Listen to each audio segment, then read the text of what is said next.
Hello, everybody, and welcome back to Hearthstone Masters Tour Los Angeles. My name is TJ, and joining me to cast the fourth and final quarterfinal of the day, I have Heatwave. Heatwave, what's up, man? How you doing? I am feeling amazing. I got to cast the Lion versus Casey game, and that was amazing. And this is going to be another inspirational matchup here. The winner of Arlington versus NoHandsGamer. So Blyze and NoHandsGamer. I can't wait to see this double hunter ban. No face rich shenanigans going on here. And a couple of two combo priest players. These two combo priest players lining up in the quarterfinal, which means we're going to guaranteed have a priest in the semifinals, which is cool. But yeah, Bly's looking for that repeat performance. It would be pretty historic for the concern of competitive Hearthstone to win back-to-back Masters Tour events because of just how high profile they are. But I do want to take a second to talk about NoHandsGamer. We saw him in 2018. He won the tour stop in Philadelphia. That was kind of our first look at him as a competitive player. Since then, he's been streaming a lot. He's got a very good record in Masters Tour events thus far. And, one of the coolest things about NoHandsGamer, and something that, I feel pretty inspired by, is the fact that he really does play with no hands. He's got a chronic disability in his hands that, while he does have use of his hands, it can sometimes be painful for him to use a mouse and a keyboard. So he actually uses some no hands software that allow him to actually control the game with just his head. It bounces like infrared lasers off his glasses that allows him to control the mouse by moving his head, which is just, it's such a cool story. He plays Hearthstone with lasers. And like I said, a big inspiration, and I'm super glad to see him in the top 8 now. Playing Hearthstone with lasers is impressive, but on the other side of things, we have Blyze coming in with the 2020 Masters Tour Arlington Championship title to his name, top 8 at DreamHack Tours in 2019, and then top 4 at the 2018 Tour Stop. And this is a guy who's really rising to prominence over these past couple of years. Now, a lot of people may not have heard his name if you're not paying attention to Hearthstone Esports, but those of you who have been, you've been seeing his name pop up with consistent wins throughout. And his lineup looks incredibly strong, and especially in this lineup, this rogue list from NoHandsGamer is the singleton version, but on Blyze's side, he does have the 2 saps to possibly deal with the threat of the combo priest. Yeah, I'm actually not sure if this is entirely correct. Yeah, it does. I don't have that NoHandsGamer is running rogue on my end of things either, but it popped up. So we'll get into, there it is. There we go, combo priest. That's what we're talking about. All right. Divine Spirit, Divine Spirit, Divine Spirit, going to Hall of Fame. As we've mentioned multiple times, that this is going to be a final hurrah of this card. And when it comes down to it, this is a deck that a lot of us have been playing for this past year know very well. That's going to look to get on the board powerful turns through 2 to 4 and just be able to leverage its board state from there with a powerful Divine Spirit Inner Fire combo in the mid game. Yeah, so they gave me control of inputting all of the key cards into these deck list graphics, and I figured it was necessary to give a good send-off to Divine Spirit in possibly the last, at least standard tournament that we'll see of the deck.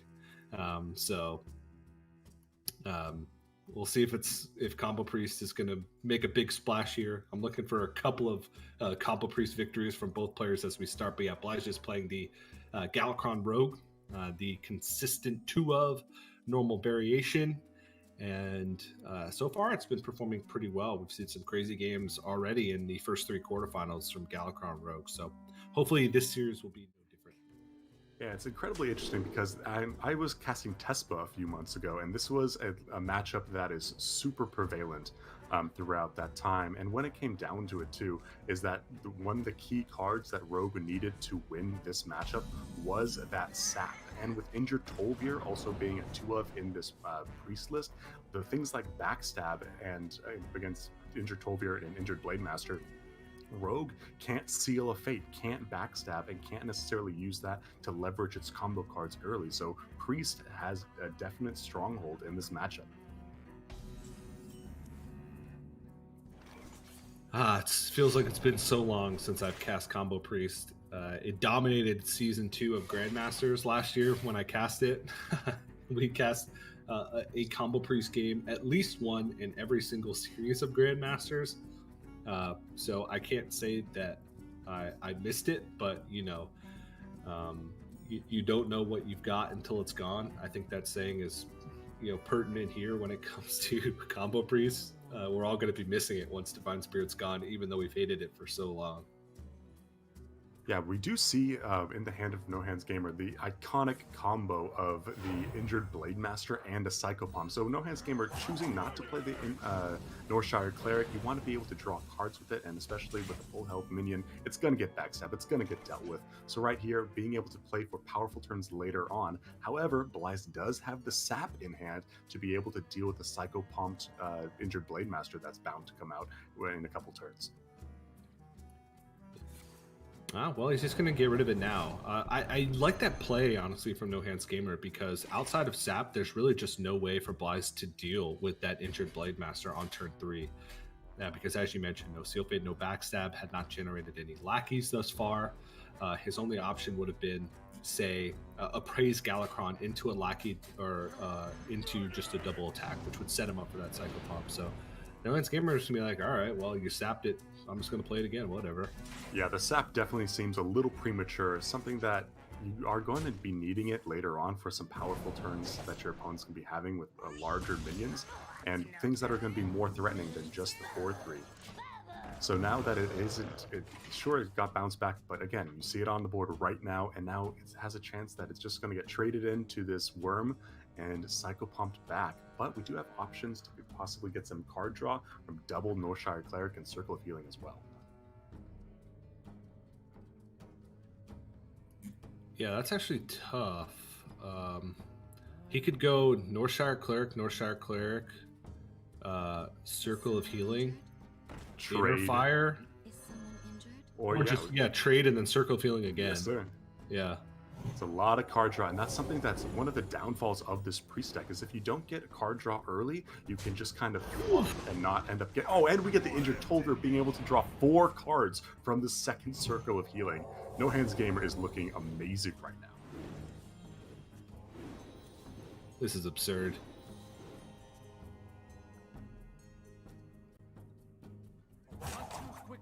We do have Blyze with the ability to Faceless Corruptor, being able to swing back, but with the injured Tolver at 6 health, it's going to be able to just eat up both of these Faceless Corruptor attacks.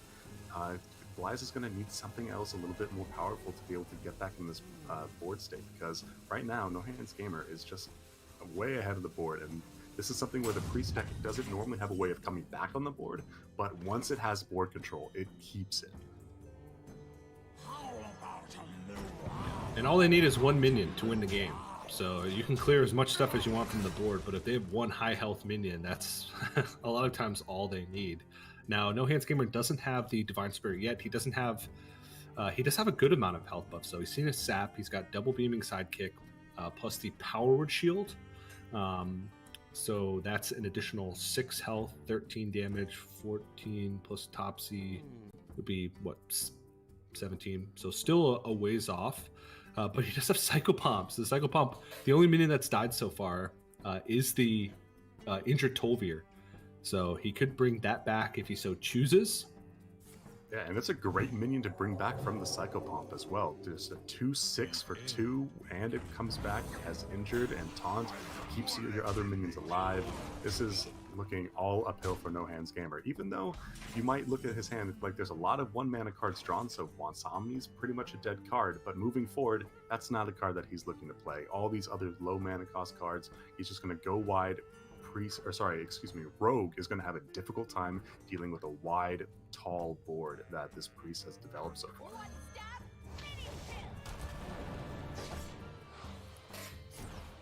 Well, Flick does something, at the very least.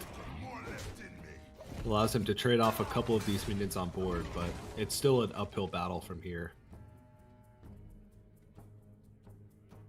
So now with the second inner fire being drawn, it allows NoHandsGamer to be able to play one of them a little bit more proactively for board control or pushing more damage, instead of just going for the all-out needing to hold on to it kind of gameplay. And with an Ahmet draw too, that is incredibly powerful with all the 1-mana cards in his hand. So he can be a little bit proactive here and just play a Psychopomp to be able to play for board control and hold on to these 1-mana minions to then combo with the High Priest Ahmet, which is going to make all of them to 7 health 1-mana minions on him playing. What is that? 4 minions on board with 7 health. It's not looking good for Blyze. Not looking good at all. He does have High Spare and Togwaggle with the Lackey here. So going to go for that Wondrous Wand and hope that he can piece together some type of board swing going into the next turn. But he's going to have to get a lot of help from his deck if he wants to go for it. And that's assuming that he doesn't just die right here, which... maybe from his perspective is likely, but from our perspective, NoHandsGamer still has some work to do. He still is looking for like a Divine Spirit, something to really get this health rolling. Right now with an Inner Fire and a heal, he could Beam Psyche, Inner Fire, that'd be 10 plus the 6 plus 4, 20. Yeah, it's not quite there. 21 maximum, I believe, if he healed up the injured Blade Master and Inner Fired that as well. So a little bit of ways off. Yeah, but that's still a lot of damage. And being able to develop all these 7 attack, or now actually with the Beaming Psychics, or 7 health into 9 health.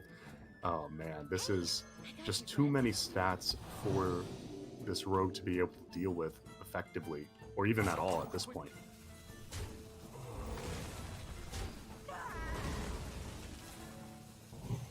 Yeah, so now those Inner Fires are just all the damage in the world, and High Priest Ahmet with the 11 attack, and I would be surprised. Whatever we get from this Wondrous Wand is what he needs. Well, Sap is decent, but the others are not. He needs multiple ways to remove multiple minions from the board, and it just doesn't look like he's going to be able to get the job done. Topsy-Turvy and Inner Fire in hand, so as long as 2 minions were stick onto the board, that's all he needs. He could Sap, Eviscerate... sap the injured Tolvir, eviscerate the injured Blade Master. I don't know. I can sense a feeling that you really despise Combo Priest there, TJ. So established a board and ran with it. So here's how I feel about Combo Priest. I always like subconsciously root for any player that plays Combo Priest. Just because I like seeing big boards made and I like seeing blowout games. But at the same time, whenever I watch Combo Priest, I'm also trying to feel like I'm playing from the perspective of the person who's playing against it. So it's like this like weird love-hate relationship that I have with it, where I want to see it just have these crushing victories, but it also just hurts me when they happen. Yeah, and here Blyze is definitely feeling one of those crushing defeats right now. It's something where an instant concede right when Inner Fire comes up. He kept the injured Tolvir Inner Fire because if his opponent had another Inner Fire, it was already going to be it. But NoHandsGamer taking the victory there, going up 1-0 in this series against Blyze. Yeah, but the interesting part about this is they both have Combo Priest. So however dominating that matchup seemed to be, Blyze is also going to have that on the other side of things. If we can match it up against like a rogue, for instance. So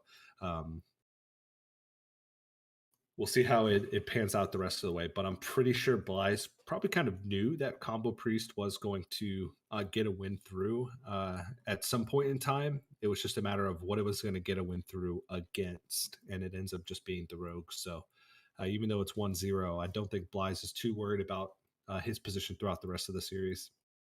Yeah, and with the double hunter ban too, this is something where if there was any ever a deck that was going to be able to sneak a win from the rogue, I would have put money on the double sap rogue, or sorry, the victory against the priest would have been the double sap rogue. So when it comes down to it, I think both of these players are going to be able to easily get wins with these combo priests, just because it was that underdog that no one really prepped for. No lineup is there to target combo priest, even though it was prevalent throughout the entire rest of the rest of the competition this weekend. It is something where no one's really saying, you know what, I need to target this deck. Some people aren't even running things like deadly shots in their hunter lists, which is again one of those cards that was so all over the meta back when combo priest was the top dog. Yeah, well, we'll see if what Blyze decides to go with. But NoHandsGamer for this game is going to go with the Quest Druid. One of the interesting techs that has sort of made its way into the deck is that Living Dragon's Breath, which does mean your minions can't be frozen.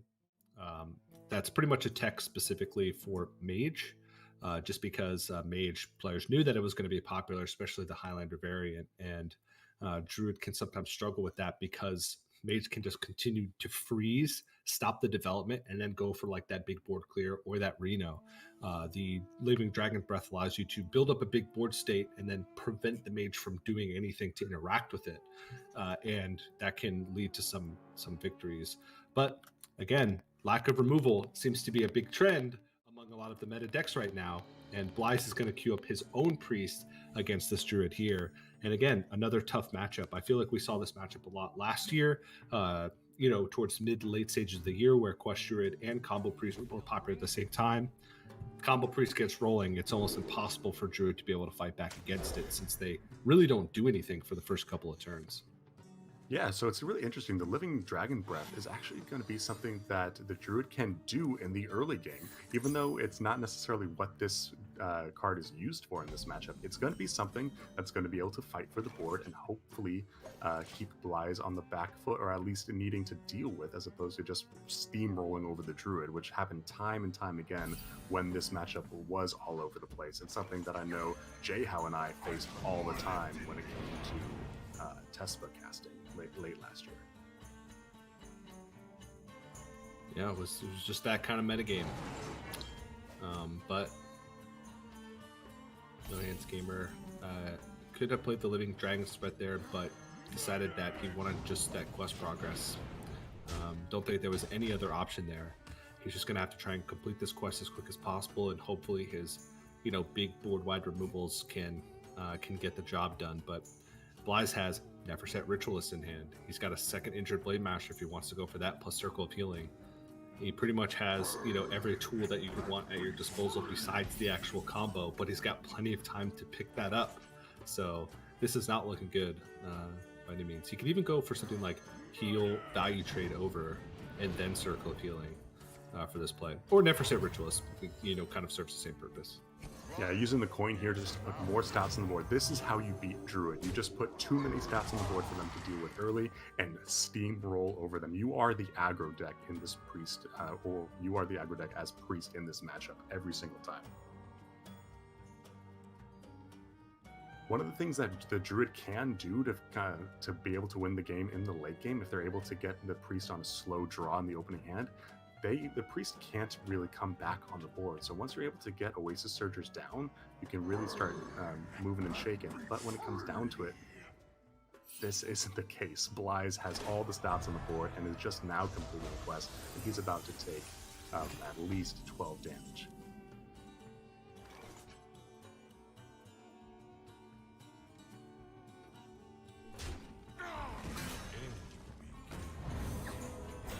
Sure. Just do priest things. I'm trying to think. Blythe's just making sure that his board is as resilient as possible against like a Starfall. So he's going to trade in like these lower health minions, make sure that the highest health target is above 7, which is where like the Starfall breakpoint would be. So kind of spreading out the health along his board. I do like this. Now, NoHandsGamer does have back-to-back Starfalls. And he could kind of go for that setup The only problem is that it'd be very vulnerable to like a circle of healing. And honestly, even in an ideal world where Blyze didn't have a circle of healing, still just a heal would make it so that he wouldn't be able to clear off enough stuff to really take enough minions off the board to be super relevant. Yeah, the tough thing here is that the Starfall was almost always going to be the play there, and unfortunately we have Blyze being able to also get the Wild Pyromancer into the Acolyte of Pain, heal up his board outside of the second Starfall range, and draw cards, which is just disgusting. And the powered shield that he can put on the Wild Pyromancer again, draw an extra card, but instead he's going to buff up the health like you're talking about, save breakpoints, and just draw more cards as well to make sure that he doesn't get blown out by Oasis Surgers and the Starfalls that are in the hand of NoHandsGamer.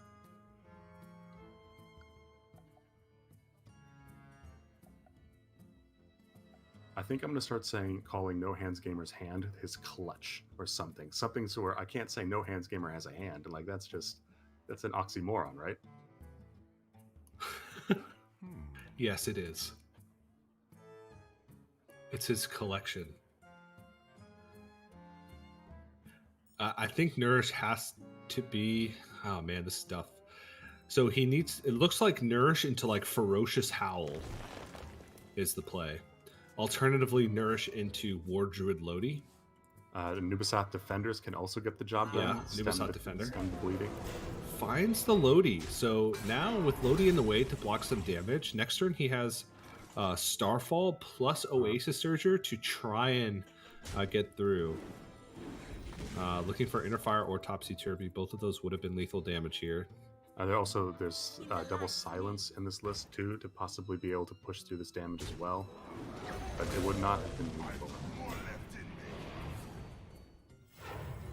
But this is again something you can just do against Druid. There isn't the hard removal now that you've seen War Druid Lodi come out and the Libidinous Floop. Poisonous is off the table. Blyze sees that, goes all in on Divine Spirit on a minion that his opponent simply he cannot deal with. There's no way that NoHandsGamer can deal with this board. Oh, this is close though. Blyze needs some help off the top if he's going to win this game. NoHandsGamer trying to figure out what's the best line here given the circumstances. Rising Winds.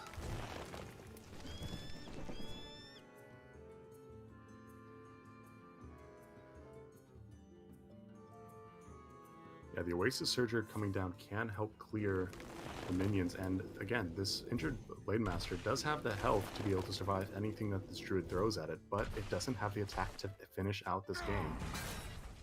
Oh, hidden Oasis! Massive draw. But when it comes down to it too, because of the heal effect, it actually ends up being able to allow this Light Warden to be able to trade into it cleanly. But yeah, now it's all it takes is Blyze just to have a couple dead draws these next couple turns, and NoHandsGamer can develop a strong enough board to be able to swing back into this. That is a massive draw for NoHandsGamer. Yeah, all of a sudden, like Nubasath Defenders are crazy good. Cenarius is even good because it summons 2 taunt minions. Like Blyze's window just got so short so quickly, and he's basically just going to say, I'm kind of all in on this injured Blademaster. I'm relying on you not having taunts and me drawing a way to flip my injured Blademaster's attack and deal damage in a single turn. Yeah, with the Innervate draw, we can do the second Rising Winds into the Cenarius as well. Just draw an extra card or buff up the health on these taunts with a possible Innervate into a Power of the Wild. And Blyze does have 2 silence in this list. However, you can only draw 1 card at a time if you're going to draw one of them. So if there's multiple silences on the board, then that's just good news for NoHandsGamer. Oh, Beaming Sidekick. That's not good. I got you, friend. He's got 1 big minion, and that's it. And he's going to try and get as much health on this thing as possible, but he can't even kill one of these 5/5s. And we're starting to get to the point, oh my goodness, Can he actually deal 30? Well, if he can kill the Injured Blade Master, he could likely kill Blyze. Exactly, yeah. Oasis Surge or Rush. But let's see. There is 20 damage on board. Oasis Surgers would add 10. Power would add 6. So he can actually deal 36 damage. He can kill it. That is absolutely spectacular. This is actually going to be killing this Injured Blade Master. Was able to get enough board presence to be able to kill this thing. But was there any way that even without it? Yeah, and there we go. Blyze concedes. NoHandsGamer, an amazing comeback. Able to realize that he needs stuff on the board to be able to win the game. A wonderful play from NoHandsGamer and Blyze. Also playing exceptionally well, realizing that, hey, my opponent can't kill this minion without winning the game anyway, so goes all in, just doesn't get the draws that he needs to finish it out. Yeah, there was a couple of good plays by Blyze to try and set up his board to be as resilient to Starfall as possible. I liked that. The problem was he didn't hit the Northshire Cleric. Imagine what the Circle of Healing and Neverset Ritualist in that mid game if he had hit that card draw. So that's the big deal. And since he took kind of that, give me win with his priest and then was able to defeat Blyze's priest, now he has 3 opportunities to just win with Highlander Mage, which has been one of the most consistent decks in the field throughout the entire 3 days of this tournament. It's been floating right around 50% win rate, which, if you consider, even if all of these matchups are unfavored, he's still likely to find a win in one of them. All it takes is one good pan out. And NoHandsGamer definitely, in the driver's seat here. Yeah, and we're about to show you both of these players. I mean, it's not going to be the mirror quite yet, but both of these players, Highlander Mageless, are card for card exactly the same.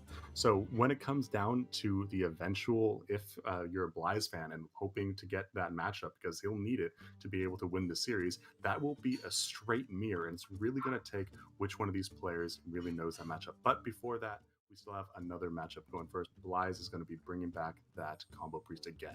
This is a good matchup against this Highlander mage. Yeah. What did we talk about before the previous 2 games? Oh yeah, that's right. Hard removal just pretty much doesn't exist right now. So the cards that NoHandsGamer is going to be looking for, Zephyrs is the big one, because that's pretty much the only thing that lets him answer a big minion early on in the game. Reno sometimes, but who knows? By turn 6, if you're not impacting the board, maybe there's more than 10 health on the board. That's not that difficult for Priest to achieve. All it takes is an injured Blade Master and an injured Tolvir that are both full health. So Priest can definitely do the same thing they do against Druid, which is just get a board earlier and stick it. And Mage is one of the slowest moving decks in the metagame currently. They need a lot of time to kind of build up those big combos. And Luna's Pocket Galaxy can sometimes be a liability to cast just straight up for 7 mana. So I'm curious, if NoHandsGamer even keeps the Luna's Pocket Galaxy, considering that it's pretty tough to try and play. Yeah, he's just going to keep the Mountain Giant, and I definitely like this play overall. If he can stick that on the board, it either forces the Inner Fire out from Blyze to deal with it, or maybe it sticks and he gets to Conjurer's Calling it, and the Grave Wars put big taunts in the way. Yeah, there are some definitely key cards that the mage needs to find to be able to find success in this matchup. Primarily, Reno the Relicologist being able to take out a lot of health on the board in a fail swoop, and also it has the option to be able to discover or find polymorph effects and things like the Malagos or Zephyrs, and that's actually some of the key tools that you need to be able to beat Priest. And one of the reasons why Priest actually took a dip for a long time, because there were so many Zephyrs decks and they simply couldn't find ways of dealing with the polymorph effects. But here the Inner Fire able to clear up this Doomsayer, being able to push damage as well, really making this this Light Warden a huge threat, because quite frankly, there's no early removal that can take out 6 health on a 1 mana minion. I can't even see him dealing with this at all. I'm trying to think. Yeah, it's a pass, and just going to take another 9 damage, probably. If Blyze plays the injured Blade Master, he could go for the heal play again and just make more damage than the Slight Warden, but I think just the development, especially with the follow-up of Never Set Ritualist, or maybe even a trade-in with the injured Blade Master to something to be able to go for Cycle Palm. Escape Mana Saber, that might allow him to get a Reno down that could clean things up. He kind of has to take this risk and yeah, he has to take this damage for sure. One of the main issues that we see going into this as well is that he needs a Zephyrs or something to be able to deal with this large minion, but right now he's just going to be taking so much damage.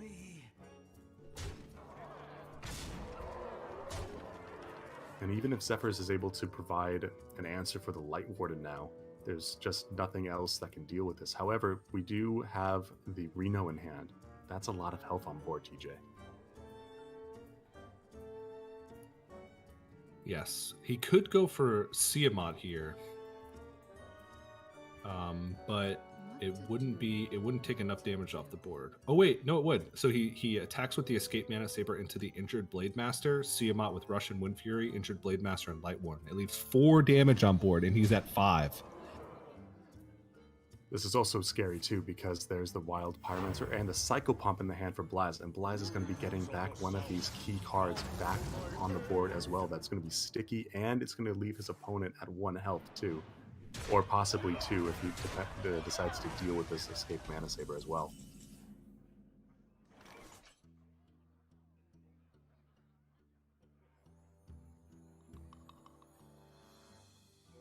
So he's going to look for lethal first.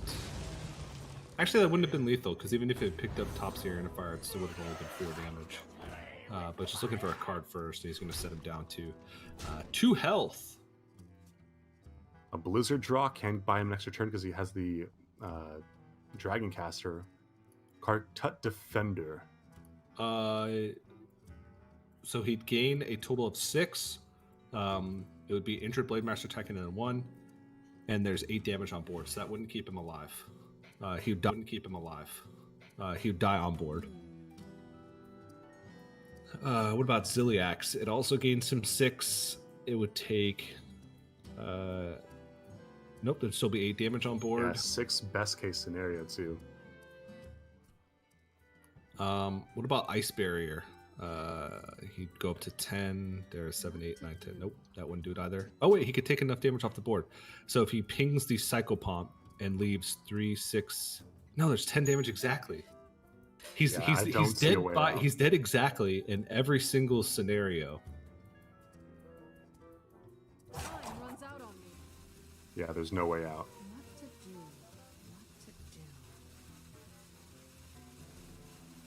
Hoping that his opponent possibly misplays and attacks into the minion instead of going face here. That's the only way out for NoHandsGamer right now.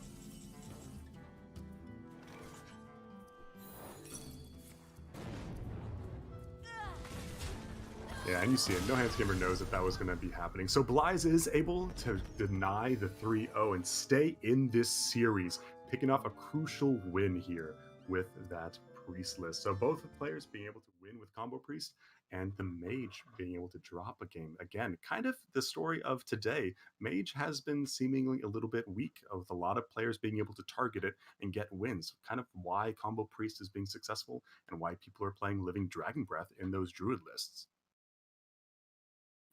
Yeah, especially considering most strategies are not focused around banning Mage or targeting Mage.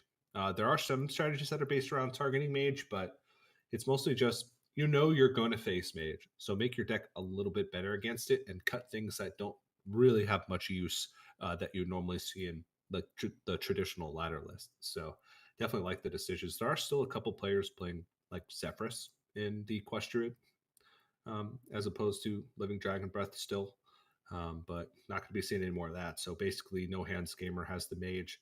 He has to get a win with either or against either the Rogue from Blyze or in the mirror matchup from Blyze. And as you mentioned, it is a straight card for card 30 for 30 Mage mirror matchup. So that one should be exciting if it comes down to it. And we'll see what Blyze decides to queue against the Mage from NoHandsGamer. Looks like it is going to be the Rogue, and man, there's something about mirrors that I really love. I like being able to see how each player plays the deck just slightly different to be able to leverage, because they know, again, all these games are with perfect information. These players are allowed to play with deck trackers from home, so it's something where they are playing exactly knowing what are in the list, but in the mirrors, those are, especially in control mirrors, I love those matchups. So I am almost hoping that Blyze is able to pull this off just so we get that Game 5 mirror matchup, just to see the intricacies of both of these amazing players and how they handle that situation. But right now, it is going to be that Galacon Rogue versus the Highlander Mage from NoHandsGamer. We have seen some crazy Highlander Mage games so far today. Some very crazy ones. A lot of weird things happening from puzzle boxes and from the Amazing Reno.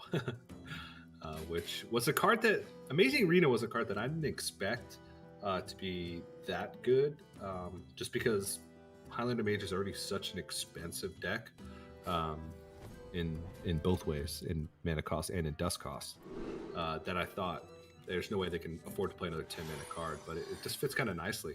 It allows you to cut Flame Strike because you have that big wide board removal at any point in the game. And it's performed a lot better than I thought it would, but man, does it get some weird moments. We also see this NoHandsGamer opening hand looking incredibly strong, being able to curve out into a Wild Growth, an early Reno, possibly to deal with a massive Edwin Van Cleef that we see in Blyze's hand as well. But at the same time, this is a great play from Blyze. I like being able to realize that, hey, I need to be able to make boards that my opponent can't deal with, and an early 6/6 Van Cleef, just like the previous game, is something where Mage has an extremely difficult time dealing with 6 health on turn 2.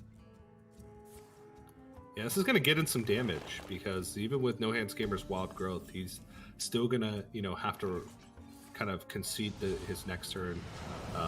If he goes for another Priest Galacron, he's going to take 16 damage from this Edwin before anything even happens, before he's able to contest it at all. Does play the correct Lackey there. Would have been absolutely devastating if he accidentally Witchy Lackeys his 8/8 Van Cleef. That'd be a big yikes for me. And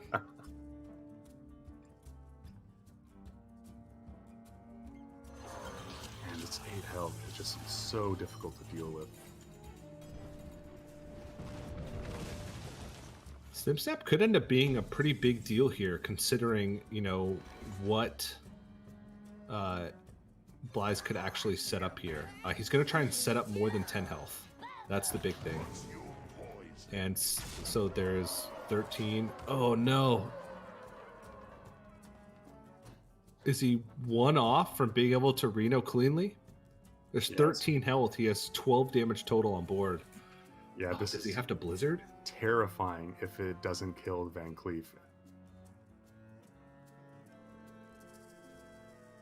Yeah, when it comes down to it, Blizzard, I do like. It's something where you're not putting the game at risk to just take another 8 damage. So you can play it here. You can follow up with the Reno. I think this is the same, or the strong, safe play from NoHandsGamer. The funny thing is that Toxmonger actually makes each and every lackey that he were to play poisonous. Yeah, turns out poisonous Cobalt Lackey is pretty good. Yes, it's quite good. I'm just going to go for Seal Fate here and kind of reset this health on Edwin. Does this even give him an additional Edwin health? Oh. Yeah, because it was at 4 health. Yeah, but additional Edwin health beyond like a Reno. Oh. It's exactly 11 health. And because he's Shadow Sifting Edwin, it's technically a 1-cost minion, which means Toxmonger gives it poisonous. I mean, when something has 8 attack, this is not Battlegrounds, DJ. It doesn't matter if it has 8 attack or if it's poisonous. It's basically going to kill everything it touches anyway. However, it's going to put NoHandsGamer in that situation where he has to play Reno to be able to deal with it. If he actually kills the Edwin with this Reno, he is the best Hearthstone player I've ever seen in my entire life. And remember, he's doing it with his mind. He's doing it with his mind. He's not going to think of a more appropriate card to zap something with your mind, and no, it does not. Oh, And that was the odds. It was a higher, there was a higher chance of Edwin Van Cleef living there compared to the other minions. So Now Blyze is a a Leroy Jenkins off from closing out this game, or any number of things. NoHandsGamer are going to have to try to reach deep into the tank to find the best odds of surviving through these next couple turns. Siamot is a guaranteed taunt, but it'd be pretty vulnerable to sap. Either way, if he plays these minions, he has to safeguard. And I really like this play. There's a lot of players that would have looked at this board and said, oh, just ping the 1 health minion and play a Boom Pister Bully. That's what you have in the deck. It's good against Rogue. But when it comes down to it, being able to swing board control back in your favor, and there's the flick. Skyshift being able to deal with both of these safeguards. What a draw from Blyze. Still taunts in the way, though. Because of the safeguard, taunts are going to come out. So he's still relatively protected from this stuff. NoHandsGamer could go for a Siamot here, trade over the flick, ping down the Ethereal Lackey. I wonder if he feels like in order to actually win this game, he needs to take a risk at some point with Luna's Pocket Galaxy, but I don't think that's this turn. I think right now, because of knowing that Blyze's hand is what it is, he needs to just play as defensively as possible, and hopefully maybe he can get like an Alexstrasza to bail him out, or Dragon Queen Alexstrasza. Yeah, he's also 1 damage off lethal with Shiv and Eviscerate, so just over the top of these taunts too. So I like being able to play a large minion here with the Siamot and just go from there. But right now, Blyze has the game plan of possibly just digging for some extra damage, or discovering or randomly generating a damaged Lackey like that Kobold.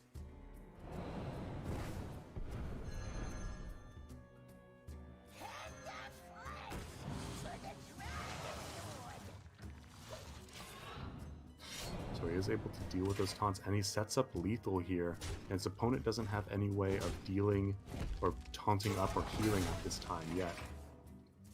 Or no, he does have the safeguard that was sapped, but he does have the Eviscerate in hand. So effectively, NoHandsGamer needs a way to heal out of range of this, and it might be.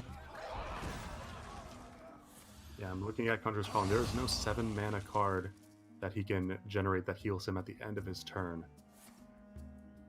Yeah, he would have had to go for the 5, like Malagos Aspect, and then Conjurer's Calling that to try and get Ziliax.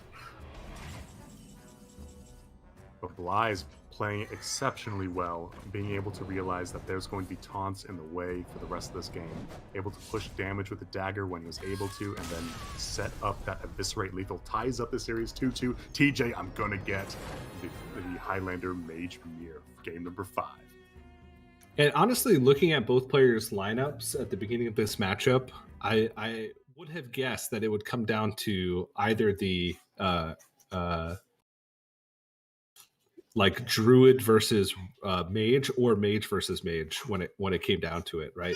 Because both players have powerful decks that could take wins like the Priest against just about anything in the field. But it's only fitting for this to come down to the Highlander Mage Mirror. And 30 for 30 cards as well. No tech decisions made by either player that's unique amongst them, even though we've seen quite a few variations of Highlander Mage over the course of the weekend, here and there, like small techs, like the Boom Pistol Bully, for instance. It's not something that every single player is going to include in their list. Yeah, and when it comes down to it too, these lists I think are something that I would very much be bringing to a tournament as well. They are very consistent. They're dropping a lot of cards that don't do a lot. It's something that we mentioned earlier on in the day with Flame Strike not being necessarily great when it comes to the tournament play. And there's a lot of really powerful turns to take leverage from, like Tortolan Pilgrim or Dragoncaster, where you're able to play not necessarily purely defensively, but play for tempo with being able to get free copies of Power of Creation or the Puzzle Box of Yogg-Saron, which is actually a card that both these players do not have, is Puzzle Box. That's a real bummer, man. Yeah, that was something where in the last few tournaments that I've been casting as well, that puzzle box of Yogg-Saron and this list of just Highlander Mage is nothing but explosions and fireworks and excitement. And a lot of that does come from puzzle box. But you know what? I'm not sad about it. We still have Dragon Queen Alexstrasza's with massive dragons coming down, the amazing Reno casting things to kill yourself. It's always a good time when Mage comes to play. The amazing Reno could even cast puzzle box, so I guess maybe we'll see it anyway. That'd be the dream, but you know, more seriously, this is a semi-final spot on the line for these players. It's just one more game win away, and for Blyze, that's one step closer to a repeat Masters Tour victory. Having won Arlington just a few months ago, it would be an incredible achievement for him to do that. And you can tell he's a little antsy. He's been a little antsy this whole time. Just kind of, rear back in the seat, trying to, kind of, I guess, stay comfortable, or at least do what he'd normally do if he wasn't playing a match for, thousands of dollars. And if he was just playing another game of Hearthstone. Yeah, there's always this kind of, not necessarily disconnect, but there's different kinds of players. There are players that are emotional and can use that to really focus and do what they think is best and really reach down into their gut. Or there's players that kind of start losing it when they start getting emotional. Blyze, he's been emotional this entire series and we've been seeing it. However, he's still been playing exceptionally well, turn and turn again. So Blyze, even though you might see a lot of emotion, and that might be a downside for a lot of other players, he's able to keep his cool when it comes to gameplay. So good on him, and we're going to see how he does in the mirror. Oh no. 2 books cast. Blyze drawing 3 minions. NoHandsGamer drawing absolutely none, including discarding Luna's Pocket Galaxy. That is not what you want to see if you're a NoHandsGamer fan. That is brutal. That's the tale of two hands right there. I don't even know. This one's going to be very difficult for NoHandsGamer to win. Not even the fact that Luna's Pocket Galaxy was discarded, just because, maybe Blyze's was bottom 2 or something like that, where it wouldn't have made an impact. But the fact that Blyze, they both used the same spell, and Blyze drew cards off of it, and NoHandsGamer really didn't. That's, I think, the big deal, because Blyze just has a huge advantage. And if he is able to find Luna's Pocket Galaxy at any point, that's just going to, be a huge snowball effect for him. Yeah, at the same time, too, we do have the Escaped Mana Saber being able to be played from NoHandsGamer, and this is something where it looks like it's going to stick. So with this being played, he can actually be able to snowball an advantage mana-wise over these next few turns. So he is by no means out of this. He is in a favorable position on the board at this time. It's just that Blyze will eventually have more resources, so NoHandsGamer has to be able to find ways of winning while being behind in the resource battle, which is not, he's, again, no means out of this. He has a strong board position, so can't wait to see what happens. What to do? This is, it's going to be difficult, though. He was hoping to be able to drive home this mana advantage by playing Reno the Relicologist first, presenting a lot of damage on board and kind of forcing Blyze into a position where, his Reno wouldn't have a good effect, but now his Reno lines up perfectly. He gets to keep this board. He has enough health to where he's resilient from the Reno on the backswing from NoHandsGamer. You can see just by Blyze's reaction how well this game is going for him.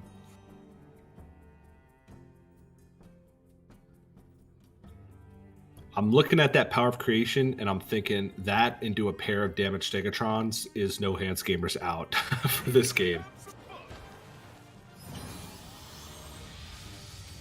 Damage Stegatron, the 6 mana 5/12 with a battle cry deals 6 damage to itself. So when it comes off of that Power of Creation, it stays on the board with 2 5/12s with taunt. And yeah, that would definitely be a giant swing for NoHandsGamer, but that's still a couple turns off, TJ. Well, Dragon Queen Alexstrasza could also be a difference maker. There are things like the Primordial Explorer and the Bronze Explorer that allow you to discover a dragon, or even Brightwing that could let you get another Dragon Queen Alexstrasza, and you could snowball that effect. Even though the change was made to where you couldn't get Dragon Queen Alexstrasza from Dragon Queen Alexstrasza anymore, you can still get it from the minions that you get from Dragon Queen Alexstrasza. Yeah, so the infinite loop still exists. It's just harder to pull off, or at least less likely. Yeah, it takes more mana too. You're not going to get free Dragon exactly. Queen, free Dragon Queen, which is a wonderful change from Team 5. And here we go. This is the Power of Creation turn. Damage Stegatron or bust. Maybe a Karen Bloodhoof. I don't see Damage Stegatron or Karen Bloodhoof. Everything is going Blyzes' way. Time to push some damage. This is where you need the Nazari into Deathwing combo from Dragon Queen to draw the rest of the game perfectly. I mean, Nazari by itself could be enough. I mean, there is 16 damage being represented on board, 17 with the ping. You can't ping if you get the Nazari this turn. Yeah, no, I was talking about from the side of Blyze. Yeah. I don't know. He might just try and wait until, the last possible minute. This does offer him up some decent trades, but there's a Zephyrs in hand from Blyze, so unless he heals above 14, a silence would be enough. Okay, Ray of Frost as well. This will at least keep him alive.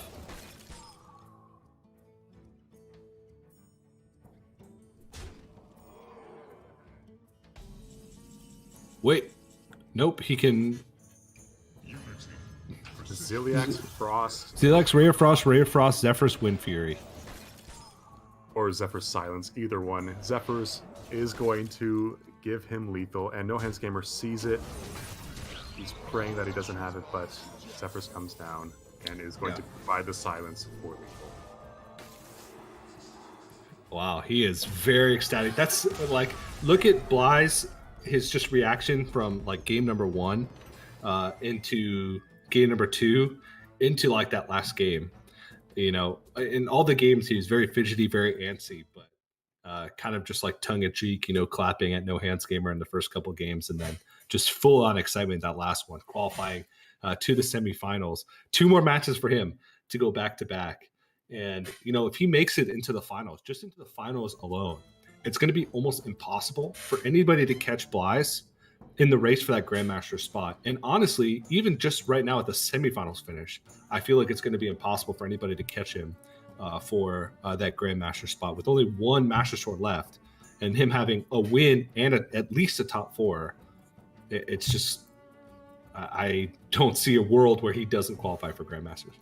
Yeah, there might be people who don't know who he is yet, but now they most definitely will. Blyze being able to pull off on top ahead of NoHandsGamer, and yeah, like you were saying, DJ, he cements himself into a really steady position to possibly get to Grandmasters. And yeah, you're right. I don't see any way that he's going to get replaced in that top seed. So we're going to be seeing a lot more of him moving forward, and that was quite a series. And the more that I think about that last series as well, the last game of Mage v Mage, even though Book of Specters wasn't able to draw minions for NoHandsGamer, when it came down to it, Blyze just was able to have everything that he needed moving forward, turn after turn after turn, to keep his advantage and just snowball. That's the risk of Book of Specters, right? Sometimes you're going to hit rip 3 minions, and sometimes you're going to, get those spells. It's a risk reward type playstyle, and you kind of hate to see it being like that big of a difference maker in the game, but Blyze played well to put himself in a position where he had 1 game left. And that reverse sweep coming from a 2-0 deficit to being able to win, defeating the Highlander Mage of all things 3 times in a row. Very good performance from Blyze, and he will move on to the semifinals. He's going to be facing Bank Yugi in our second semifinal of the day, trying to go for those repeat finals. But yeah, semifinals are set up. We have, I feel like, a good mix of players that are well known and players that are kind of up and coming. We have TNC Answer and Bank Yugi, players that not as many people know about. Then we have Casey, who's been one of the most longstanding pros, of course, a European Grandmaster, and Blyze, who's maybe players didn't know about him outside of the French scene up until earlier this year, but he won one of our biggest tournaments of the year so far in Masters Tour Arlington. So he should be on a lot of people's radar now. Yeah, when it comes down to it too, he's just going to keep going. I mean, my money's on Blyze moving forward. He's just been so consistent. But at the same time, on the deck side of things, I was going to put money kind of like Doa would that Mage was going to be successful and fun to watch and all that stuff. But when it comes down to it, Mage has been falling short. Yeah, definitely has been. But that's going to do it for our quarterfinals. That was the fourth and final one, which means that our top four is set. Our semifinals are set. So we're going to go ahead and take a quick break. But when we come back, we'll get those semifinals underway here at Masters Tour Los Angeles. Don't go anywhere. Masters Tour Los Angeles is brought to you by T-Mobile. Rank up with America's first and only nationwide 5G network.